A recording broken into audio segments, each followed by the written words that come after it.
Welcome to Learning Management System, Commissionerate of Collegiate Education, Vijayawada, Andhra Pradesh. Myself, Indravati, Assistant Professor in Biotechnology, KVR Government College for Women, Autonomous, Kurnool. Dear learners, the subject recombinant DNA technology is made easy for you. Do follow all my video lessons to cover different topics related to this subject. Dear learners, today's topic is basics of genetic engineering. At the end of the session, you will be able to know the following things: the basic terms used in recombinant DNA technology and the different steps involved in the production of transgenic organisms, the advantages of recombinant DNA technology, and you will also be learning examples of different transgenic organisms. Dear learners, before going to the actual topic, let's learn some basic terms in genetic engineering. First one, genome. So, genome is defined as the complete genetic material present in the cell. For example, if you take a human cell, the 23 chromosomes, whatever information is present in the 23 chromosomes, it represents the genome, human genome. So, the complete genetic material present in that cell is called as genome. Gene. Gene means a part of the genome is called as gene. So, genome contains numerous number of genes and a part of it is called as genome, and it is having the ability to code a RNA or a protein. Third one, next coming to third one, transgene. Transgene is simply called as foreign gene or desired gene. Next one is source. Source means it is the organism from which a desired gene is isolated. From whichever place or the organism you are isolating the desired gene, that one is called as source. Next one is vector. So vector is vector is a carrier or a delivery agent. So it carries the desired gene from the source to the target organism. So that is because you directly can't insert the desired gene into the target organism. So you require a carrier, you require a support. That support is provided by vector. The example of these vectors are plasmids, bacteriophages, animal virus, plant virus. And the last one is target cell. So this is the organism or the cell in which the desired gene is inserted. Wherever you are isolating the desired gene and in whichever place you are inserting that desired gene, that one is called as host or the target cell. So this is the final cell in which the desired gene is inserted. So with this basic knowledge, we will move on to the actual topic, outlines of genetic engineering. So first coming on to the definition, that is, this genetic engineering is defined as application of technology in living organisms to produce products of economic importance. So here you are applying different techniques like isolation techniques, gene isolation techniques, gene insertion, screening, like the different techniques are applied in living organisms and its genome is changed, it is manipulated in order to produce desirable character or desirable proteins in those organisms. So these are of more useful for the human welfare and also for the environment. So for that you are applying this technology. So this genetic engineering is also called by alternate names called as recombinant DNA technology, because here there is you are seeing the production of recombinant DNA molecules, the transgenics, gene manipulation and gene cloning studies. So any of the name you can call it, this genetic engineering can be called by any of these alternate names. So coming to the recombinant DNA. So if ever you are joining two DNA molecules of different origin, if you are combining two different molecules, by using certain enzymes, the resultant molecule is called as a recombinant DNA. So this is from one source and this is from another source. You are mixing both the DNA. That DNA is called as recombinant DNA. So then you will be getting a doubt. So all the, if ever this naturally existing organisms are present, the normal species are present, then why this unnecessary thing, why you are again manipulating the genome, what is the necessity? Means all the characters, desirable characters, they are not present in a single species. If you want to have any novel trait to be expressed or to be produced in the organism, you have to change the genome by applying this technology. For example, in plants, you require, that is for production of pest resistant and nutrition rich plants. In animals, disease resistant varieties, and to produce quality meat and milk. And in microbes, to produce pharmaceutically important products and to produce vaccines. This technology plays a very crucial role. So even though the conventional methods are present, like that is this breeding techniques, cross pollination, cross breeding, hybridization, those even though those conventional techniques are present, they take a lot of time, lot of space and to get the results. But by using this technology, by applying this technology, you can get the result and get the thing in a very short time, and by applying advanced techniques you can get the desirable characters easily expressed in these organisms. So that is the reason why you are adapting this technology for human welfare. So that is main objective is to produce genetically modified organisms. Genetically modified organisms are nothing but they express traits or characters or proteins which are resulted by the introduction of the foreign gene. This foreign gene which is introduced is called as transgene, and the organism which is produced is called as transgenic organism, and the entire process it is called as transgenesis. So you are saying that you are talking about the gene transfer, you are inserting a foreign gene in the target cell. So what are the methods taken for this gene transfer? Means two methods are there. One is direct gene transfer and the second one is indirect gene transfer.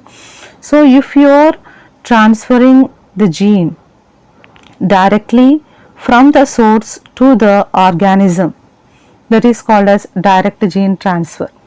So here most commonly physical and chemical methods are used in direct gene transfer technique, that is by with the help of instruments and with the help of chemicals you will be directly transferring, you will be isolating the gene from the source and directly you will be transferring that one into the target organism. And second method is indirect gene transfer.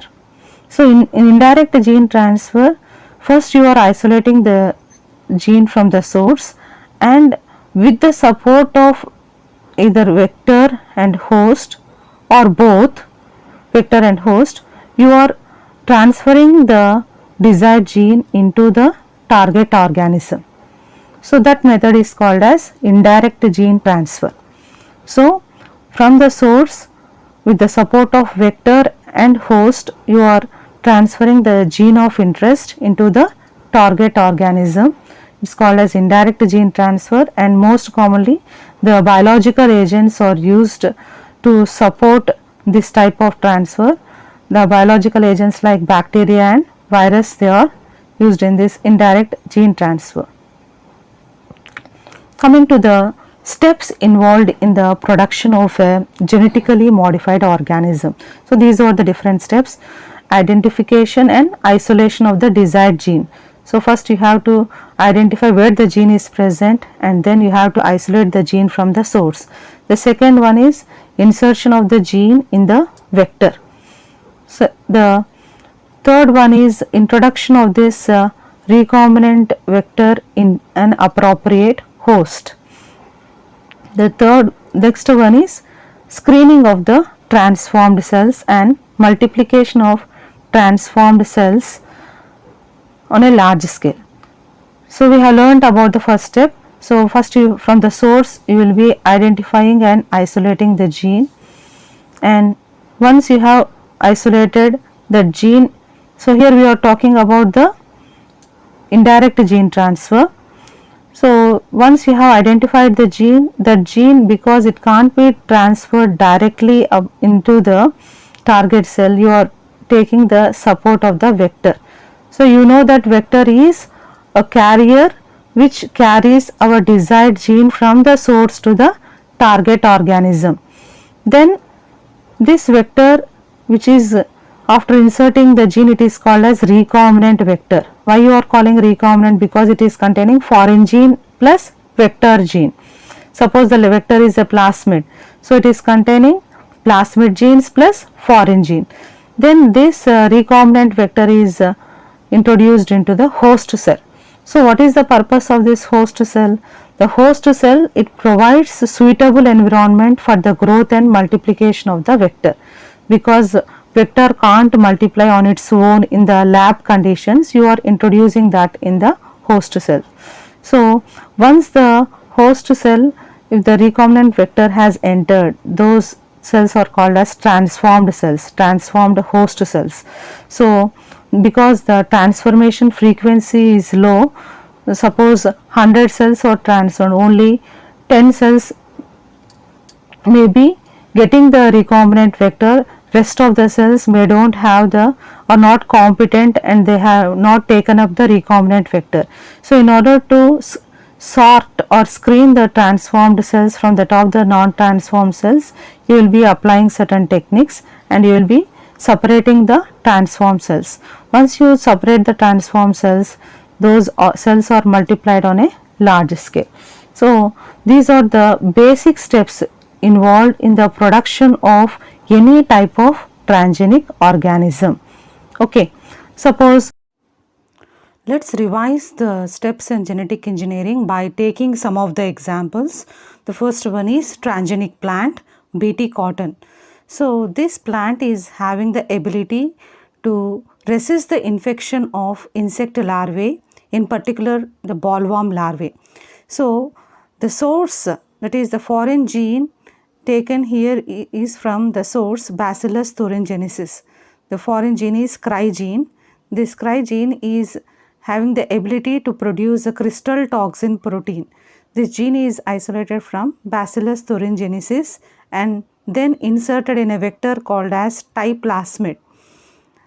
Afterwards, the recombinant vector containing Ti plasmid and the Cry gene is introduced into the Agrobacterium tumefaciens cells.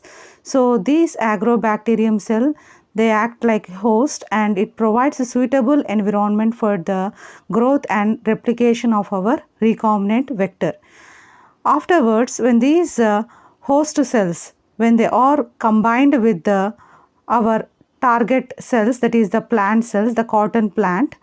So when the plant cells and the agrobacterium cells, they are mixed, the gene present in this particular bacterium, that is the Cry gene present in the bacterium, will be going and inserting into the plant chromosome. In this way, the toxin gene will be expressed in each and every part of the plant body, starting from the root to the shoot tip, fruits, leaf. Every part of the plant body is now having the ability to produce the crystal toxin protein. When this protein is ingested by the this insect larvae, they ultimately they get killed off.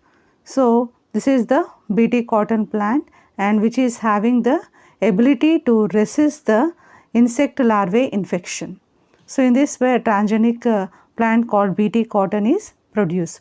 Coming to the second example, transgenic microbe. So here you are taking the production of humulin. So humulin is human insulin, and this protein is a recombinant protein which is used for the treatment of diabetic patient. The source here is the insulin gene is the foreign gene. It is extracted from the human genome. The vector is the plasmid. Insulin gene, after insertion in the plasmid, it becomes a recombinant vector, and you are inserting this type, that is the plasmid containing the insulin gene, into the host cell. The host itself will be acting as the target cell. The target cell here is E. coli. So, when you introduce this recombinant vector containing our insulin gene into the this E. coli cell and provide appropriate environmental condition and nutrients, the bacterial cells multiply. Along with the bacterial cell, the plasmid and the gene will also get multiplied, and it will be able to secrete a large amount of this insulin. So, in this manner, this insulin is produced in a large scale for the treatment of diabetic patients. Coming to the next example, transgenic animals. Different kinds of recombinant proteins like blood clotting factors, anticoagulants, growth hormone, etc. They can be produced in the transgenic animals in the form of milk or in the tissue or in the blood of these animals, and these animals, they will be acting as bioreactors. So, the source here is the human genome. You will be taking the desired gene, and that gene is inserted in the vector. The vector taken here is a retrovirus. Inactivated retrovirus is taken, and once the gene is inserted, these recombinant retrovirus are used to infect the embryonic stem cells or embryos which are derived from the animals. So, once the infection has taken place, the gene, it gets inserted into these embryos or embryonic stem cells. Then these embryos, they are implanted into the uterus of the transgenic animal.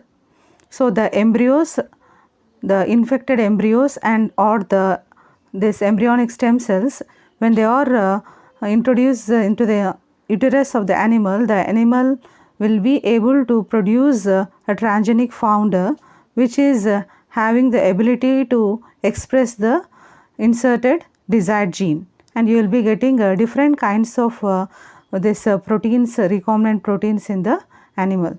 So, in the conclusion, let us revise some of the main points.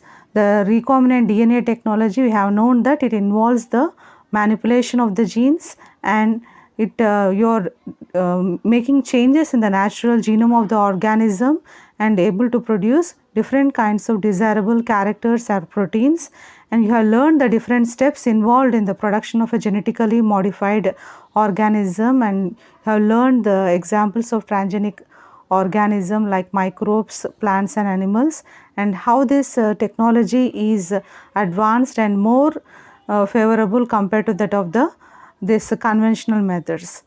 With this, I conclude the session. Hope you enjoyed learning this session. Last but not the least, I profusely thank Commissionerate of Collegiate Education for providing this LMS platform to reach a large number of enthusiastic learners like you.